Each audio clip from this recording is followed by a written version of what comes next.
Amém? Queridos, dito isto, nós vamos abrir as nossas Bíblias no livro de Marcos.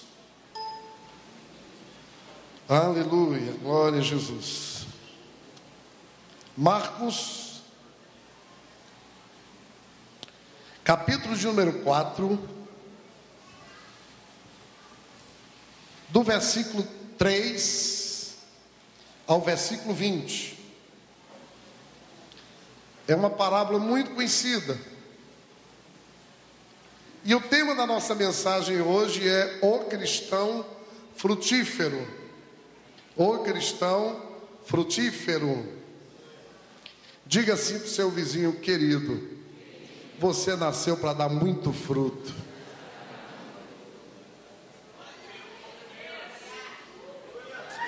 Me diga com uma coisa: qual é o fruto que a mangueira dá? A mangueira dá manga para quem? Quem é que come o fruto da mangueira? Somos nós. A mangueira não dá fruto para ela comer o fruto.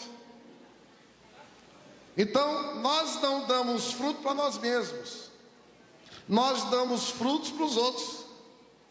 Toda a nossa frutificação é para os outros. Amém? Diz assim: ouçam, o semeador saiu a semear. Enquanto lançava a semente, parte dela caiu à beira do caminho, e as aves vieram e a comeram. Parte dela caiu em terreno pedregoso, onde não havia muita terra, e logo brotou, porque a terra não era profunda. Mas quando saiu o sol, as plantas queimaram e secaram, porque não tinham raiz. Outra parte caiu entre espinhos, que cresceram e sufocaram as plantas, de forma que ela não deu fruto. Outra ainda caiu em boa terra, germinou, cresceu e deu boa colheita, 30, 60 e até 100 por um. E acrescentou: aquele que tem ouvidos para ouvir, ouça. Quando ele ficou sozinho, os 12 e os outros que estavam ao seu redor lhe fizeram perguntas acerca das parábolas. Ele lhes disse: a vocês foi dado o mistério do reino de Deus, mas aos que estão fora tudo é dito por parábolas, a fim de que ainda que vejam não percebam, ainda que não ouçam não entendam. De outro modo poderiam converter-se e ser perdoados. Diga assim para o seu vizinho: Jesus não está falando de você.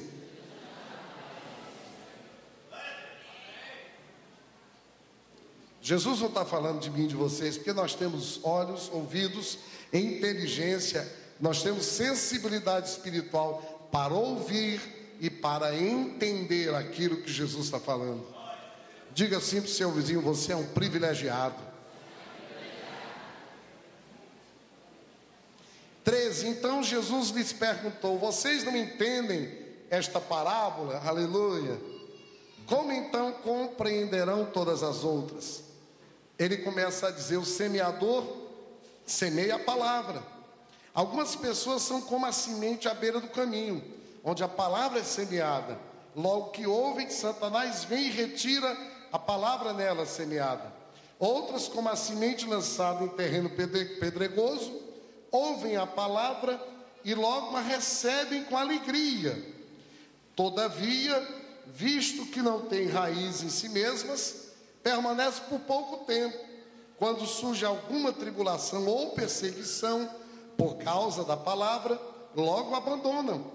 Outras ainda, como a semente lançada entre espinhos, ouvem a palavra, mas quando chegam as preocupações desta vida, o engano das riquezas e os anseios por outras coisas, sufocam a palavra, tornando-a infrutífera. Outras pessoas são como a semente lançada em boa terra. Diga para o seu vizinho: está falando de você. Ouvem a palavra, aceitam-na e dão uma colheita de 30, de 60 e até 100 por um. Diga assim para o seu vizinho: está falando de você. Pai bendito, eu quero te louvar pela essa parábola tão maravilhosa. E quero pedir a direção do Teu Espírito Santo nessa noite. Eu quero te pedir, Espírito Santo, que o Senhor possa comunicar essa palavra aos corações hoje à noite. Que não seja esse Teu filho, Teu servo, tão pequeno, tão insignificante, mas que seja o Teu Espírito Santo que vai colocar na mente, Senhor, trazendo mudança, transformação na vida, Senhor, das pessoas que estão aqui, porque é em nome de Jesus que eu te oro. Amém. Pode aplaudir a Jesus. Queridos, o que é um cristão frutífero? O que é um cristão frutífero? A resposta é muito simples: é aquele que dá fruto. Para uma pergunta tão simples, a resposta é mais simples ainda. Cristão frutífero é aquele que dá fruto. Mas o que são esses frutos? Quando a palavra de Deus fala em frutificação, o que são esses frutos? Alguns dizem que esses frutos são as vidas que nós ganhamos para Jesus. São aquelas vidas que a gente resgata para Jesus. E que a gente consolida aquela vida. Não só a gente resgata, mas também a gente consolida essas vidas para Jesus. E alguns acham que esses são os frutos. Outros acham que os frutos são os frutos do Espírito, que é paz, longanimidade, alegria, benignidade, fidelidade, domínio próprio, mansidão. Alguns acham também que quando a Bíblia fala em frutos, está falando dos frutos do Espírito. E eu quero dizer para vocês que quem pensa assim está errado e ao mesmo tempo está certo. Por que, pastor, o senhor está dizendo que está errado e que está certo? Porque a Bíblia diz que as pessoas que dão frutos são aquelas que dão resultados benéficos para a glória de Deus.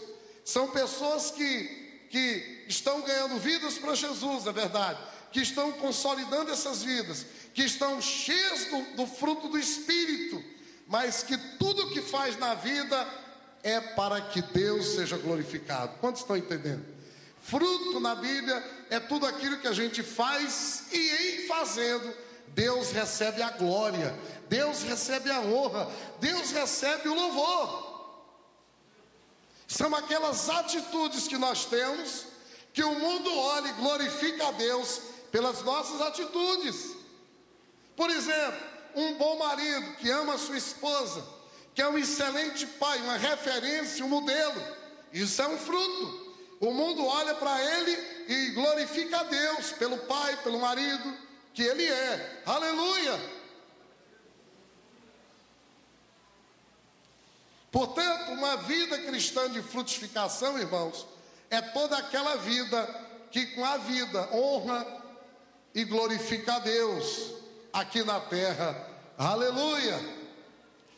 Então, já que nós já sabemos o que é um cristão frutífero, agora nós vamos entender como nós podemos nos tornarmos um cristão frutífero. E aí que entra a parábola do semeador. Dentro do contexto do texto dessa parábola do semeador, nós podemos tirar lições para as nossas vidas, para a minha vida e a vida de vocês, para que nós nos tornemos cristãos frutíferos. E nessa parábola que Jesus contou, ele diz que existem 4 tipos de solo. O primeiro solo era a beira do caminho, onde foi semeado a semente. O segundo solo, o pedregoso. O terceiro solo, o entre espinhos. E o quarto solo, o solo excelente de uma boa terra. E ele começa a explicar a parábola a partir do versículo número 14. Põe o versículo 14 aí de Marcos 4:14. E ele começa explicando a parábola dizendo o seguinte: que o semeador semeia a palavra. Queridos, nessa parábola de Jesus, quem é a semente? A semente é a palavra. A semente é a palavra de Deus. Quem é o semeador? Hoje eu sou o semeador aqui, né? Hoje quem é o semeador aqui sou eu, que eu estou semeando a palavra de Deus. E quem é o terreno em que a palavra é semeada? O terreno é o coração de vocês hoje aqui. Diga assim para o seu vizinho: eu sou esse terreno. Hoje nós estamos aplicando na prática isso aqui. E a palavra de Deus é mais, preste atenção no que eu estou dizendo, é mais do que a letra do que está aqui. Quando ele fala da palavra, ele está falando do verbo, está falando de Jesus. Essas sementes são os princípios de Jesus. São os princípios de Deus que estão aonde? Contidos nesta palavra aqui, neste livro, que é uma biblioteca de 66 livros, que nós chamamos de Bíblia Sagrada. Engraçado que antes dele explicar, depois que ele conta a parábola e os discípulos ficaram tudo boiando, sem entender nada, ele disse assim: tudo bem, o povão aí não vai entender, mas eu vou explicar para vocês. E ele diz assim: quem tem ouvidos, ouça. E eu digo para você que se você tem um ouvido hoje, você precisa inclinar o seu ouvido para poder ouvir essa semente, essa semeadura desses princípios de Deus que nós vamos fazer na noite de hoje aqui na nossa igreja. Amém? Só que aqui tem algo muito estranho. Pastor, o que tem de estranho aqui nessa parábola? É o seguinte: é que qualquer pessoa, quantos tem alguém aqui que já trabalhou na roça? Que já plantou na roça? Levante a mão, pronto. Que já foi agricultor, pronto. Me diz aqui uma coisa: algum agricultor semeia na beira do caminho? No meio da rua? Sim ou não? Tem algum agricultor que vai para cima de uma rocha semear na rocha? Sim ou não? Tem algum agricultor que tem um terreno bem limpinho, bonitinho e resolve semear no meio dos espinhos? Sim ou não? Não.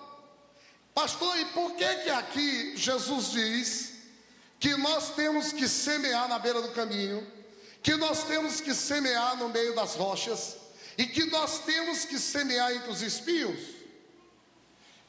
Por que Jesus manda a gente semear? Diga assim para o seu vizinho: quando eu estou aplicando os princípios de Deus e pregando os princípios de Deus, eu também sou um semeador. Tem quantos semeadores aqui da palavra? Glória a Deus. Então, por que é que Jesus está nos ensinando que nós temos que semear na beira do caminho, nos espinhos e na rocha? Porque qualquer semeador, agricultor esperto, semeia onde? Na boa terra. Sim ou não, Tiago? Vai perder tempo semeando aonde ele tem certeza que não vai colher? Sabe por que Jesus diz aqui que nós temos que semear à beira do caminho, na rocha e nos espinhos? Porque essa semeadura não é natural, essa semeadura é espiritual. Pode aplaudir a Jesus. Essa não é um trabalho para um semeador, para um agricultor normal, mas é um trabalho para um agricultor espiritual. E no espiritual você não pode saber quem é quem. Você não sabe se aquela pessoa que você está semeando, como é que é o coração dela. E nem você pode julgar ninguém. Porque teoricamente, nessa parábola, teoricamente, só um quarto daqueles solos, trazendo para a nossa realidade, um quarto das pessoas que nós semeamos, só um quarto deu fruto. Só um quarto, de 4 solos, só um frutificou. Mas isso teoricamente. Porque eu não sei, irmãos, o coração que vai se inclinar para a parábola e vai ser solo bom. Eu não posso julgar, você não pode julgar, ninguém pode julgar. A palavra de Deus diz que a ninguém devamos olhar segundo a carne, mas segundo o Espírito Santo. E às vezes a gente tem grandes e maravilhosas surpresas. Às vezes você está evangelizando alguém que você diz, cara, não vai dar em nada. E esse cara vira um grande homem de Deus, para a glória do nome de Jesus. O mundo diz assim, isso é um solo ruim, pastor. Isso é um solo pedregoso. Isso é um solo espinhento. Por que o senhor está investindo na vida dele? Porque nós não temos o direito de selecionar o solo que nós vamos semear. Oh, aleluia. Por isso, queridos, é que nós temos que sair jogando a semente para todo canto, para todo lado, bombardeando o mundo. Joga a semente, joga a semente, joga a semente e deixa o Espírito de Deus operar. Aleluia.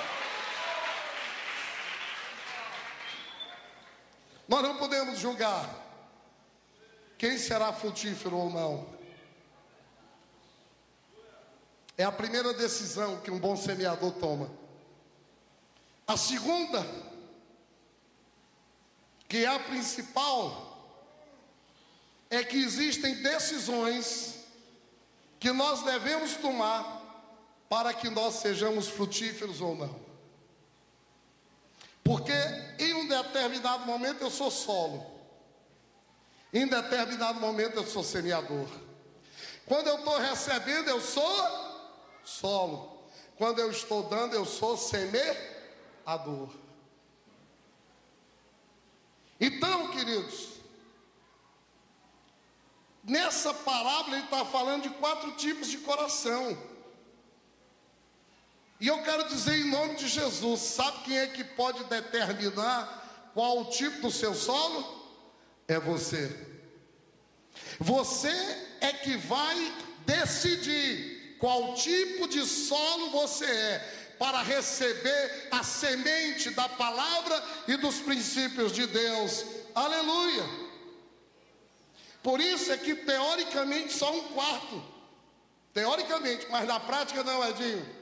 E eu já estou profetizando que todo solo que senta nesses bancos da Igreja Plenitude, que vai para as células da Igreja Plenitude, toda a membresia da Igreja Plenitude não está nos 3 primeiros, mas está no 4, que é um solo bom, que tem decidido ser solo bom, para dar muito fruto para Deus.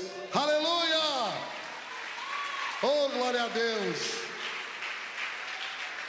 Eu quero dizer em nome de Jesus, que se você quiser, meu irmão, só depende de você, para você ser uma terra frutífera para Deus. Isso é uma decisão que depende de você. Porque Jesus não contou essa parábola como um determinismo. Jesus não contou essa parábola, Maurício, para segregar 3/4 e apenas 1/4 ser abençoado, não.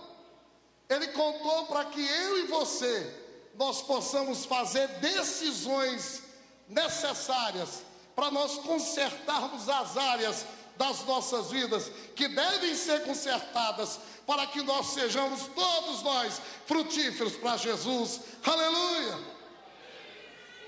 E a minha pergunta hoje à noite, você está disposto a isso, meu irmão? Você quer mesmo ser solo frutífero?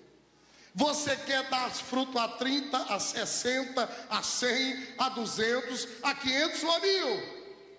Porque não tem limite aqui. Eu tenho decidido, eu quero ser só o bom. Eu quero dar muito fruto para o meu Jesus. Então, a primeira decisão que você tem que tomar para frutificar muito é que você tem que valorizar a semente. Primeira coisa que você tem que decidir que você vai valorizar a semente. Diga para o seu vizinho, valoriza a semente, querido.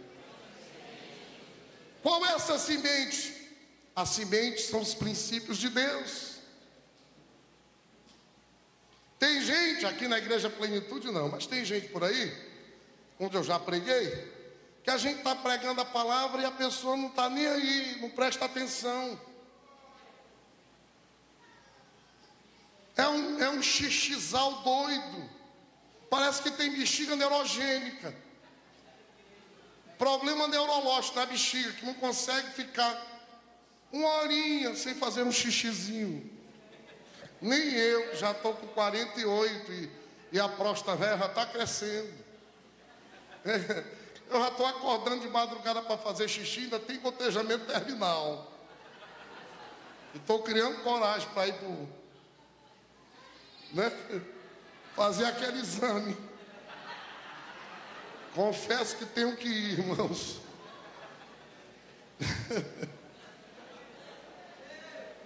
Queridos, os princípios de Deus, eles são o manual para o sucesso da nossa vida. Tudo que está nessa palavra para a gente ser feliz.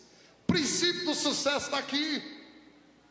Então nós precisamos valorizar essa palavra, valorizar os princípios, porque ninguém agrada a Deus sem fé, e a fé vem pelo ouvir destes princípios, que vai mudando a nossa mente, vai tirando da nossa mente a coisa errada e vai estabelecendo os princípios certos.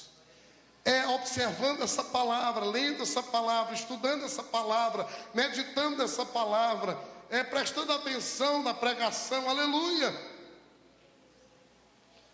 Temos que valorizar a palavra. Por isso que agora, Magnusão, querido, a partir de abril, meu irmão, nós vamos estar estudando a palavra todo domingo, glória a Deus, aleluia. Eu vinha sendo cobrado pelo meu pastor, glória a Deus. Eu estou tão feliz por isso, porque eu sei que a igreja vai crescer muito.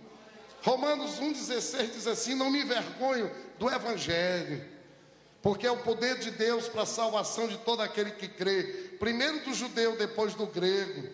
Essa palavra tem poder para curar, para libertar, para proteger, para prosperar, aleluia. Por que eu vou ter vergonha dessa palavra, irmãos? Eu tenho visto tanta gente sendo transformada por ela.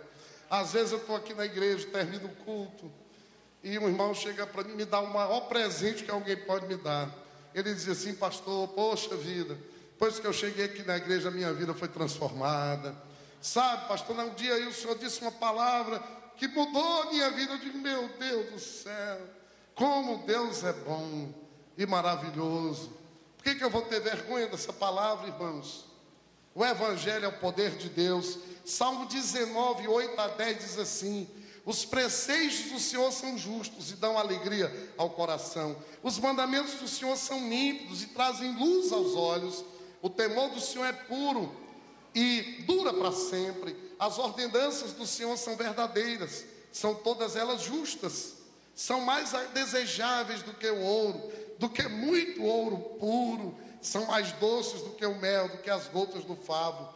Por elas o teu servo é advertido, mas a grande recompensa em obedecer-lhes. Aleluia! Agora você pode escolher ter fome pela palavra ou não. Tem muita gente que diz assim: eu não sinto fome da palavra, porque está doente espiritual. Você já viu o menino quando está doente? É uma crise que eu vivo no consultório. A mãe liga para mim: doutor, o menino não está comendo. Eu digo: a senhora queria que ele comesse? O menino está tossindo, com febre, encatarrado, diarreia, dor de cabeça, cuspideira, doença de velho, doença de menino, e ainda quer que o menino tenha fome. Meu Deus do céu, quem não tem fome da palavra é porque está doente, irmãos. Precisa tomar o sorozinho espiritual, aleluia. E a partir de hoje, nós vamos querer mais a palavra, amém? Porque é triste demais quando a gente vê alguém que não tem fome da palavra, não é? Às vezes a gente está aqui pregando e a pessoa está no celular. Tem isso aqui na Igreja Plenitude, não. Aí está lá no celular, aí está olhando, entendeu? Ou então está desinteressado, porque o pregador é o pastor Dias, né? Não tem isso aqui na Igreja Plenitude, né? Porque tem igreja por aí que é assim: quando vê um pregador de fora, um bichão famoso, aí o pessoal vem, escuta. Mas aqui não acontece isso. Mas eu quero dizer uma coisa para você: quando uma pessoa tem fome da palavra, até o amargo é doce. Até uma criancinha que vem para cá pregar é doce. Até um bebê aqui, dá uma palavra, o cara escuta e ele tem a vida edificada. Provérbios 27, 7 diz assim: quem está satisfeito, despreza o mel, né? Pessoa, não quero não. Quando a pessoa não quer, ou porque está doente, ou porque está de barriga cheia, né? Mas para quem tem fome, até o amargo é doce, aleluia. Quem está satisfeito, queridos, despreza o mel, porque já acha que sabe tudo. E aquele que até o amargo é doce, é que valoriza a palavra de Deus. Diga assim para o seu vizinho: a partir de hoje, eu vou valorizar a palavra de Deus. E aí Jesus continua explicando a parábola, quando ele fala do primeiro tipo de solo, que foi a semente à beira do caminho. Diz assim, Marcos 4, 14 e 15: o semeador semeia a palavra. Algumas pessoas são como a semente à beira do caminho. Tem gente assim, não aqui na Igreja Plenitude, onde a palavra é semeada. Logo que a ouvem, Satanás vem e retira a palavra nela semeada. São pessoas que são facilmente distraídas. Como eu já falei aqui, o pastor está pregando, semeando a palavra, e a pessoa está olhando o celular. É um terreno à beira do caminho. As sementes estão sendo jogadas. Ela está ouvindo, mas a mente dela está em outro lugar. Diga assim para o seu vizinho: eu não quero ser esse tipo de semente. Eu não quero ser esse tipo de solo.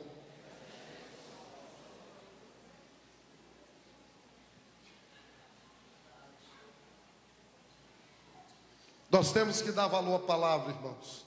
Nós não podemos nos distrair quando a palavra é pregada. Amém?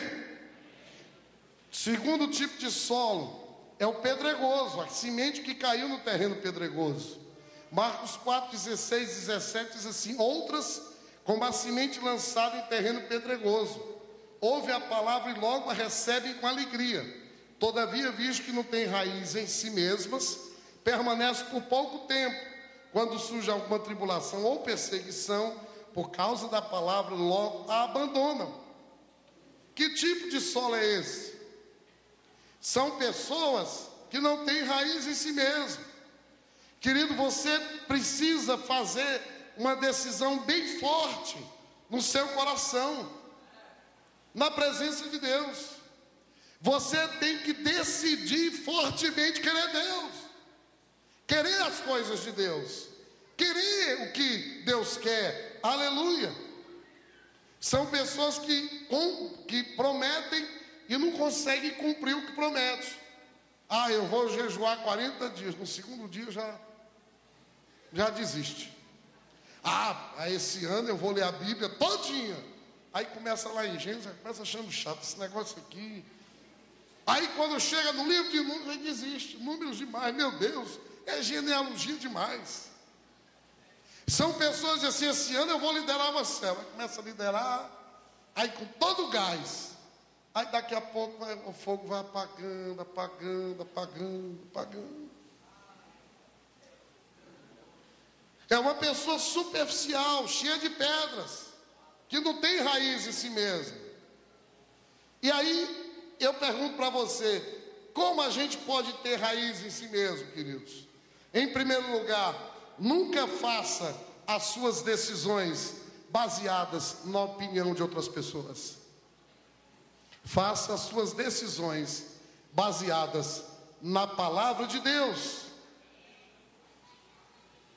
Pastor, com quem eu vou casar? Vá para a Bíblia, meu filho, que a Bíblia fala: se tem que casar com homem de Deus, um cara de caráter, um homem sério, correto, bom filho.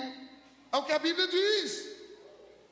Você quer ser feliz no casamento, vai para a palavra de Deus. Você tem uma pequena empresa, quer ser feliz, vai para a palavra de Deus. Quando a Bíblia fala que você tem que ser honesto, que você tem que ser correto, vai para a palavra de Deus. Não fique baseando as suas decisões na opinião dos outros. Tem gente que é Maria, vai com as outras, segue a maioria e vai se dar mal, se estrepa. Quando está está com os crentes, é glória a Deus, aleluia. Quando está com o povo do mundo, é o palavrão, é rindo de piada suja, imoral, é gostando de um sambinha, de uma roda de samba. Aí quando está dos crentes, é glória a Deus, aleluia. Gente. É gente que vai pela cabeça dos outros, piolho. Querido, você quer ter 100% de certeza que a decisão que você vai tomar vai ser uma bênção para a sua vida? Norteie essa decisão nessa palavra aqui. Vá para a palavra de Deus e obedeça a Deus, porque é melhor obedecer do que ser sacrificado.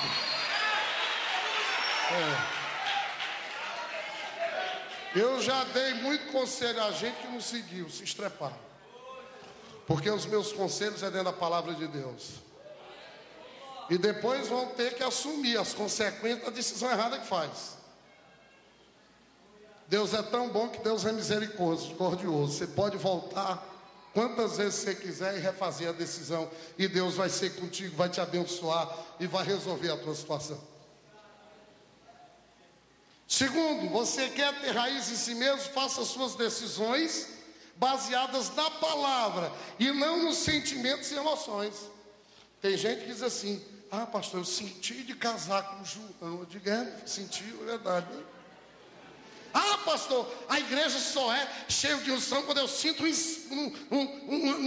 reboliço, uma coisa, um frio na minha espinha. Eu digo: eu vou trazer agora para a igreja um negócio para eu riscar no chão, para todo mundo sentir alguma coisa. Queridos, decisão em Deus é decisão feita pela fé.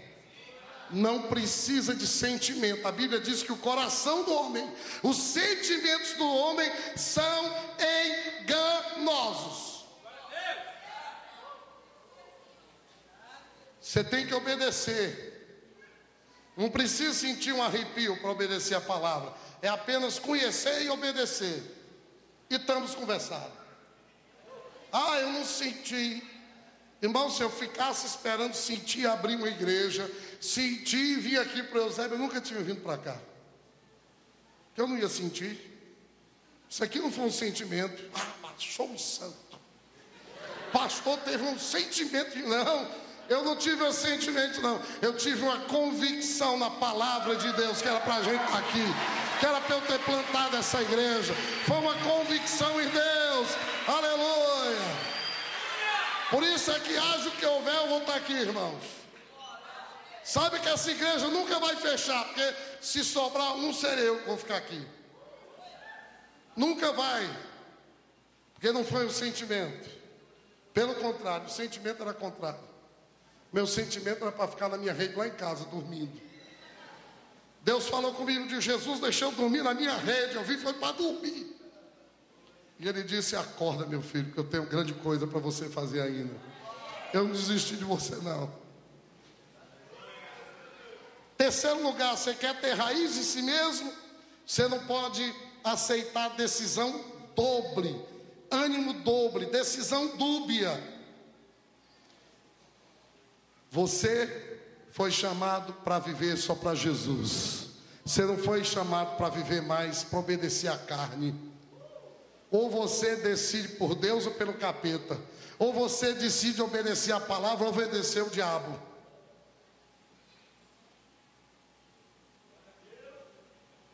Eu quero dizer que de uma vez por todas Deus te estragou. No bom sentido. Porque você não vai ser feliz servindo ao diabo, não. Você agora está estragado, no bom sentido. Você só vai dar certo servindo a Jesus. Você só dá certo servindo a Deus. Você não dá mais certo servindo ao diabo. Aleluia. Querido, eu quero dizer que mesmo que você fique falhando, de vez em quando você falha, mas a sua vida é de Jesus. Pisou na bola, se arrepende e volta, ligeiro. Porque você não é porco, você é ovelha. Vocês já viram ovelha se melando com lama? Não, ovelha é bem branquinha, bichinha, né? Vocês já viram a ovelhazinha? Linda ovelha, né? Bem branquinha, zona, assim, cheia de lã. Quando cai pingo de lama, a ovelhinha já dá assim um berrinho. Né? Me limpa, me limpa. Porque se você é uma ovelha, você não vai gostar da lama, irmão. Quando cai um pinguinho de lama, você acha ruim e vai logo se limpar. Jesus me perdoa. O teu sangue, a tua palavra diz que o teu sangue me limpa, me purifica. Aleluia. Teu sangue me limpa e me purifica. Glória a Deus. Aleluia. Você não pode querer jogar nos dois times. Não dá. Você quer ter raiz em si mesmo, em quarto lugar. Não transfira a responsabilidade de suas decisões para os outros. Nós temos aqui supervisores, discipuladores, é verdade. Mas é você que tem que decidir. Tem gente que transfere a decisão para a mãe. Queridos, a Bíblia diz que nós devemos ouvir o nosso pai e a nossa mãe. Mas a Bíblia diz que quando a gente casa, a gente tem que deixar pai e mãe.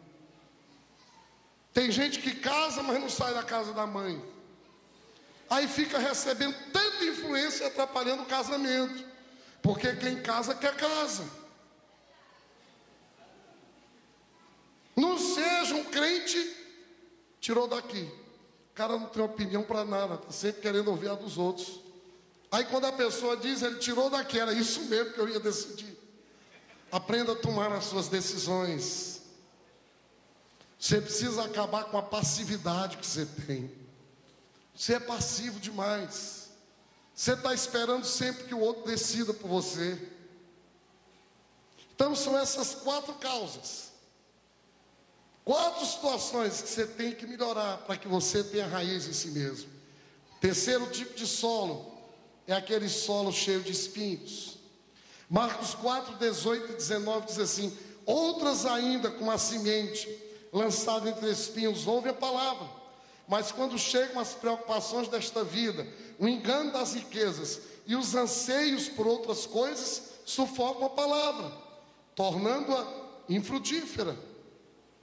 Esse é o terceiro tipo de solo.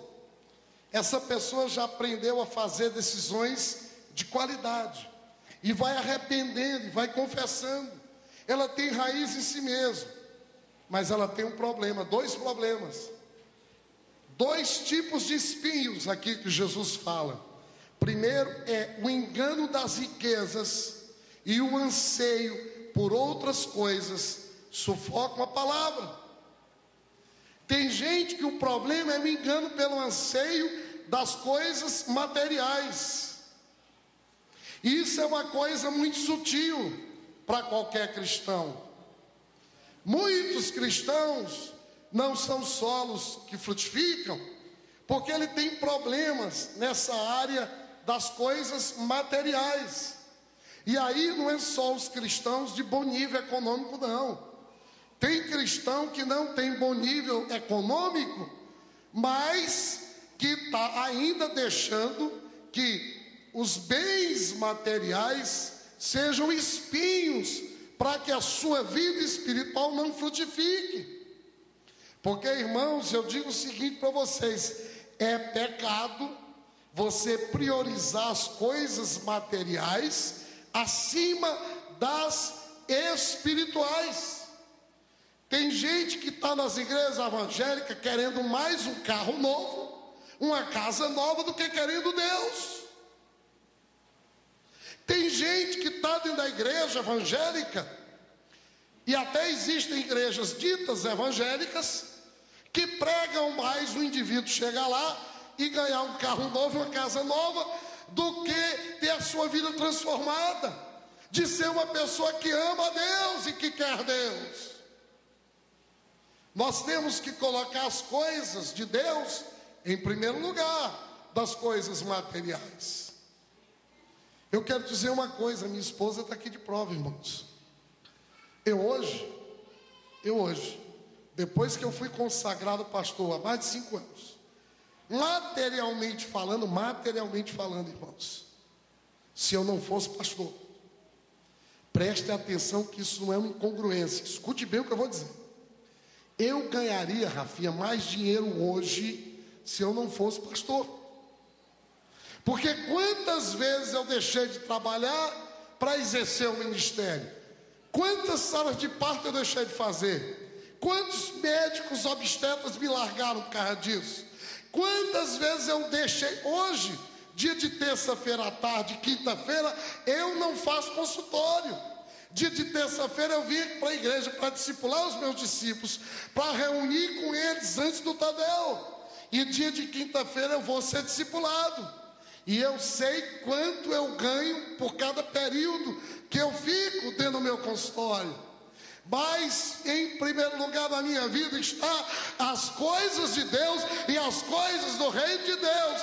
Não está carro, não está casa, não está nome, não está minha vida profissional.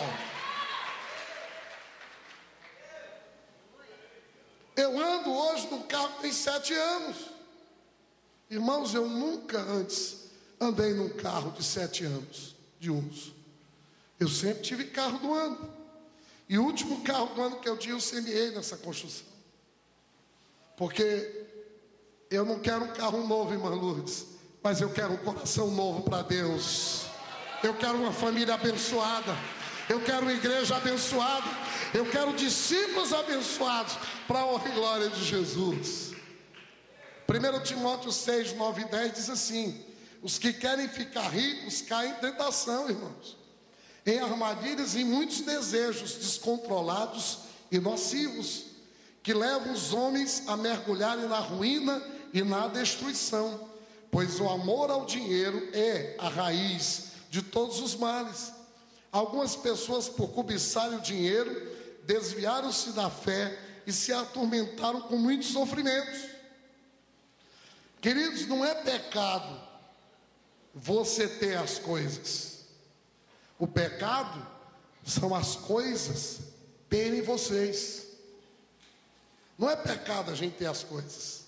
Não é pecado ter um carro novo. Não, é bênção de Deus. E eu já estou profetizando que muitos hoje que andam de bicicleta, um dia vão chegar com carro zero aqui para a gente consagrar. Quantos recebem em nome de Jesus? Amém? É, irmão, se animem, porque é isso que Deus tem para vocês. Agora, vocês podem ter tudo, as coisas é que não podem ter vocês. Por que que não pode? Porque para ter um carro novo, meu irmão, você não precisa roubar, você não precisa matar, você não precisa deixar de fazer a obra de Deus, porque o carro não lhe tem, você é que tem o carro. Quantos entenderam o que eu disse? Tem gente que está na igreja evangélica, Daniel, que a principal motivação dele não é ficar santo, é ficar rico.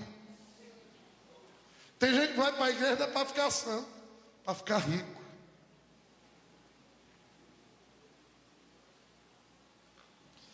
Segundo espinho daquele solo são as preocupações da vida.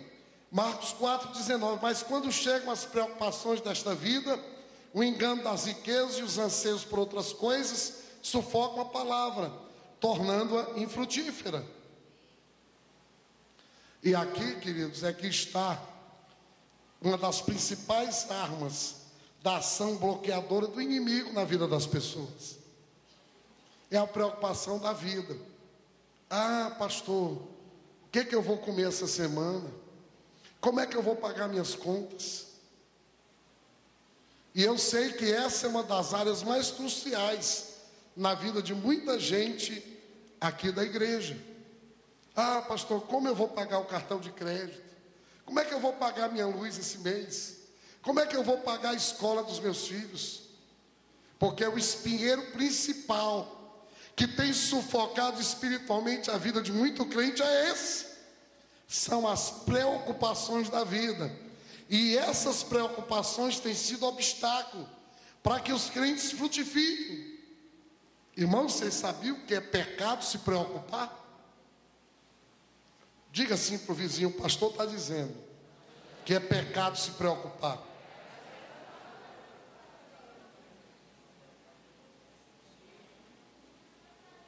Filipenses 4,6 diz assim: não andeis ansiosos por coisa alguma. Me diz aqui uma coisa, em português, o que é que quer dizer coisa alguma? Nada, coisa alguma. Pastor, é preocupado se preocupar? É preocupado, é pecado. Ah, estou tão preocupado, como é que nós vamos pagar as contas da igreja? Irmãos, eu não estou nem aí. Às vezes, mês passado, eu digo, Jesus, faz um milagre. 2 domingos aqui, um no carnaval, o outro pós-carnaval. Eu não me preocupo. Quem anda comigo, perto de mim, a liderança da igreja sabe como é que eu sou. Eu sou é doido. Porque nesse mês eu peguei e disse, vamos construir, vamos levantar ali e vamos botar um telhado. Vamos dar R$1.000 para poder alugar os 2 sítios para um encontro com Deus. E de lambejo ainda vamos alugar o mesmo sítio para a gente fazer o encontro dos líderes. É pecado se preocupar. Mas ele continua no versículo 6. Mas em tudo, pela oração e súplicas e com ações de graças, apresentem seus pedidos a Deus. Meu irmão, você está preocupado com alguma coisa? Apresenta para Deus a tua preocupação. Está preocupado com alguma situação aí para resolver essa semana? Pois entrega na mão do teu Deus e tu vai ver e descansa na certeza que Deus vai dar um jeito nessa situação. Aleluia. É pecado ficar ansioso. Crente tomando ansiolítico para dormir. Irmãos, eu nunca tomei um remédio para dormir na minha vida. O meu problema é encontrar tempo, rede, colchão para me deitar. Porque se eu me deitar aqui agora, eu durmo. Crente tomando remédio porque está com uma úlcera de preocupação. Irmão, você tem que ler a palavra de Deus e acreditar no Deus que tu serve. É uma decisão da sua parte. Como é que você vai obedecer essa ordem? 1 Pedro 5,7. Está preocupado? 1 Pedro 5,7 em você agora, em nome de Jesus. Lancem, aqui o texto, tá? Lancem sobre ele toda a sua ansiedade, porque ele tem cuidado de vocês. Lancem sobre Deus. Pega as tuas preocupações e lança sobre Deus, porque Ele tem cuidado de vocês. Esse verbo lançar aí está numa inflexão, aula de português, que é a seguinte. O verbo lançar está na seguinte inflexão: lançar uma vez só. Lançar de uma vez por todas. Não é ficar todo dia lançando. Lança uma vez e vá dormir, meu filho. Pode lançar, é diferente de encheios do Espírito, que dá a ideia que tem que se encher todo dia. Comer, e o Espírito Santo de Deus tem que ser todo dia. Comendo todo dia, de manhã, tarde e de noite, se enchendo. Quanto mais, melhor. Agora, lançar só para você lançar uma vez. Vem a preocupação, irmão, lance uma vez. E acabou-se. Glória a Deus. Dá um tiro de meta nela. Aleluia. Só uma vez. Sobre Deus. Aleluia. Queridos, eu não tenho problema na minha vida, porque eu lanço tudo para Deus. E aí eu sou um cara que vive um livro de preocupação. Diga assim para o seu vizinho: o pastor está falando também de você.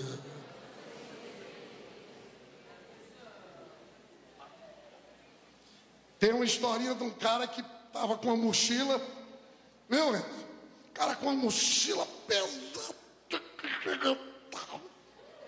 pediu um pinico. Aí passou um carro. uma Hilux, cabine dupla. Aí deu carona pro cara. O cara entrou na carroceria da Hilux com a mochila nas costas. Aí o cara olhou para trás, parou, o cara disse: rapaz, tu tá doido, macho. Pega essa mochila e bota em cima também da carroceria. Tem gente que já pegou a carona em Jesus e ainda está com os problemas carregando. Entrega para Jesus carregar, meu filho. Que Ele não quer carregar só você, não. Ele quer carregar você e quer carregar também a tua mala, as tuas trouxas, os teus problemas, as tuas ansiedades, as tuas dúvidas, as tuas limitações, os teus erros. Jesus quer carregar tudo. Aleluia. Querido, você está no caminhão da salvação e você ainda fica pedindo para Jesus resolver os teus problemas. Aí Jesus diz: esse povo é esquizofrênico. Tem um problema de esquizofrenia esse povo. Eles já estão no caminhão da salvação, ainda está pedindo para resolver o problema. Jesus já levou o problema. Jesus já levou você, já levou tua família, já levou teu peso, já levou teu fardo. Então tira esse espinho da tua vida, que é viver ficar preocupado. Permita que você seja um bom solo, porque o quarto e último solo é a boa terra. Outras, diz a Bíblia, versículo 20 de Marcos 4: pessoas são como a semente lançada em boa terra.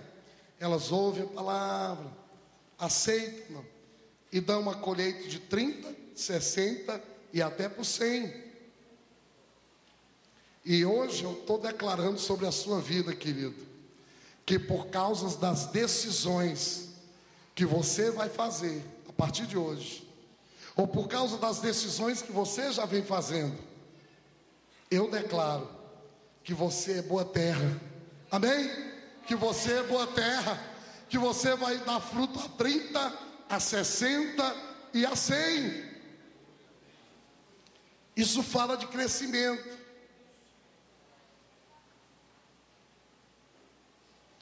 A gente às vezes interpreta errado esse texto, que uns vão dar a 30, outros a 60 e a 100 não. É que a mesma pessoa começa a dar 30 e vai crescendo em Deus, dá 60, aleluia, e dá 100. E o velocímetro da colheita não para. 150, 200, 250, 300, 400, 1000, 2000, até Jesus voltar, meu irmão. Quando Jesus está dizendo, é que você, por conta das decisões que você está tomando na vida, você nunca vai parar de crescer a tua produtividade.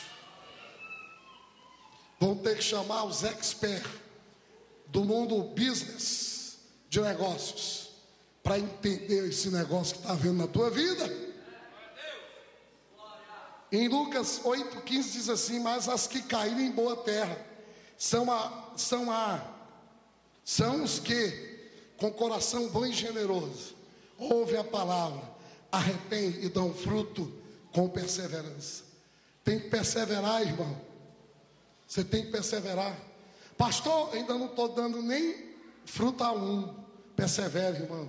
Você vai começar a frutificar um, daqui a pouco a 4, daqui a pouco a 10. E eu quero dizer uma coisa para vocês: esse pastor e essa igreja tem paciência, graça e misericórdia para esperar pela tua frutificação. Nós não vamos deixar você sem frutificar.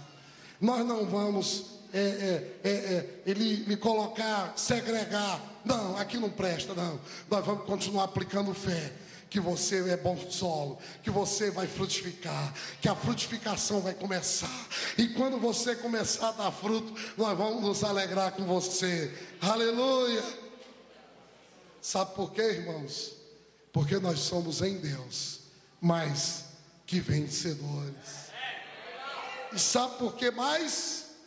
Porque o melhor de Deus ainda está por vir na minha vida e na vida de vocês.